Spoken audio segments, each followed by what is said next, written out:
My name is Oakley. I'm 27 years old, and what I'm about to tell you is something I never thought I'd share with anyone, but it changed my entire life. So, here it is. It was Grandma Ruth's 90th birthday, the kind of milestone that pulls every branch of a family tree into one room, whether they like each other or not.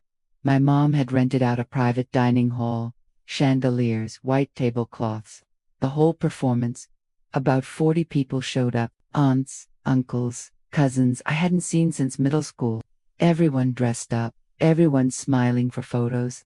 On the surface, it looked like a beautiful family reunion, but families are masters of surface. I drove 3 hours to be there. I took 2 days off work, which was hard because I was already behind on rent and my manager wasn't exactly thrilled about the timing. But it was Grandma's 90th. You don't miss that. She was the one person in my family who always made me feel like I actually belonged somewhere, so I came. I ironed my green dress. I fixed my hair. I showed up. Dinner went fine at first. Wine was poured. Stories were told. Grandma blew out candles on a cake that had too many to count. She looked radiant, honestly. Sharp eyes, warm laugh, the same way she always looked at me, like she could see straight through to whatever I was actually feeling. I caught her gaze across the table a few times and she smiled at me in that specific way, the way that meant she knew something I didn't yet. Then my mom stood up. She tapped her glass and announced she had a special surprise. That in honor of Grandma's 90th birthday, she had decided it was the right time to divide the family jewelry, pieces that had been passed down for decades. I didn't even know most of them existed. Mom said she had been thinking carefully about who should receive what. She turned to my sister first. My sister got Grandma's diamond ring, the one I had seen Grandma wear my entire childhood, on her right hand. My sister gasped, pressed her hand to her chest, tears in her eyes. Everyone clapped. Then my brother. He received the gold pocket watch that had belonged to our great-grandfather. My brother held it like it was sacred, and honestly, it was. More applause, more warmth in the room. I sat up straighter. I told myself to be gracious, whatever came next. My mom turned to me. She smiled, and it was not a warm smile. It was the kind of smile that arrives right before something that is meant to wound you, but wrapped in plausible deniability. She reached under the table and placed a small velvet box in front of me. The room had gone just slightly quieter, the way rooms do when people sense something is coming. I opened it. It was empty. She kept smiling. She said, "And I will never forget this as long as I live." "And for you, Oakley?" The empty box? It all came in. Then she laughed softly like it was a joke, and a few people laughed nervously with her. My brother looked at his watch. My sister looked at her ring. I looked at the empty box, and I did not cry. I don't know how, but I did not cry. What I felt was something colder than sadness. It was recognition, the kind where you finally understand that what you always feared about how someone sees you is actually true. But then under the table, I felt a hand close around mine. Grandma Ruth. Her grip was firm and certain, and with her other hand, she pressed something small and folded into my palm. A note. She didn't look at me. She just squeezed once and let go. I closed my fingers around it and held on. I didn't open the note at the table. Something told me not to. I folded my fingers around it and kept it in my fist through the rest of dinner, through the dessert, through the toasts, through the careful, small talk that fills the air.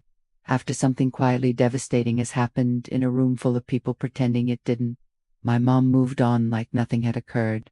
My sister was already photographing her ring for social media. My brother was showing the pocket watch to a cousin, and I sat there with an empty velvet box in front of me and a folded note in my hand, waiting.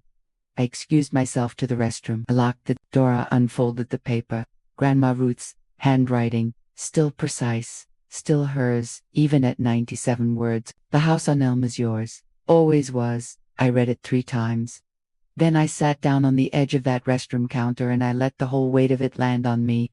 The house on Elm Street, Grandma's house, the tawdry white house with the wide porch where I had spent nearly every summer of my childhood, the house I thought would eventually be sold or divided or absorbed into some family negotiation I had no standing in. That house, mine. When I came back to the table, Grandma was watching me. I looked at her and she gave me the smallest nod, the kind that means, we'll talk later, and everything is already handled. I sat back down. I put the empty box in my bag, and I finished the evening.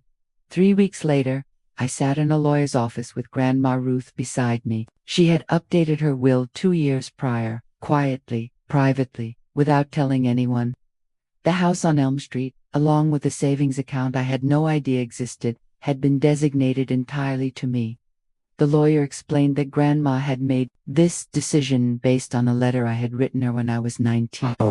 A letter where I had told her, during one of the hardest years of my life, that her house was the only place that had ever felt like home to me. She had kept that letter. She had made a legal decision based on it. She'd never told me. She just waited until the right moment, and then she put a folded note in my hand under a white tablecloth. But my mom found out within the week. The phone call was loud and long, and I let her finish before I said anything. What I said was calm. I told her the empty box had actually turned out to be pretty full. Then I hung up. I'm not going to tell you, I'm not still processing parts of this hemp. There's a grief that comes with fully understanding that a parent can look at their own child and choose to make her feel small, not once by accident, but as a pattern across decades. That kind of recognition doesn't arrive and then leave. It settles into you, and you have to learn to carry it without letting it define what you believe about yourself. What Grandma Ruth did was more than give me a house. She gave me proof. Proof that someone who actually knew me, who had watched me my whole life, had seen something in me worth protecting, worth planning for, worth 7 words written in careful handwriting and pressed quietly into my hand. I moved into the house on Elm Street 4 months ago. I repainted the porch. I put plants in the windows.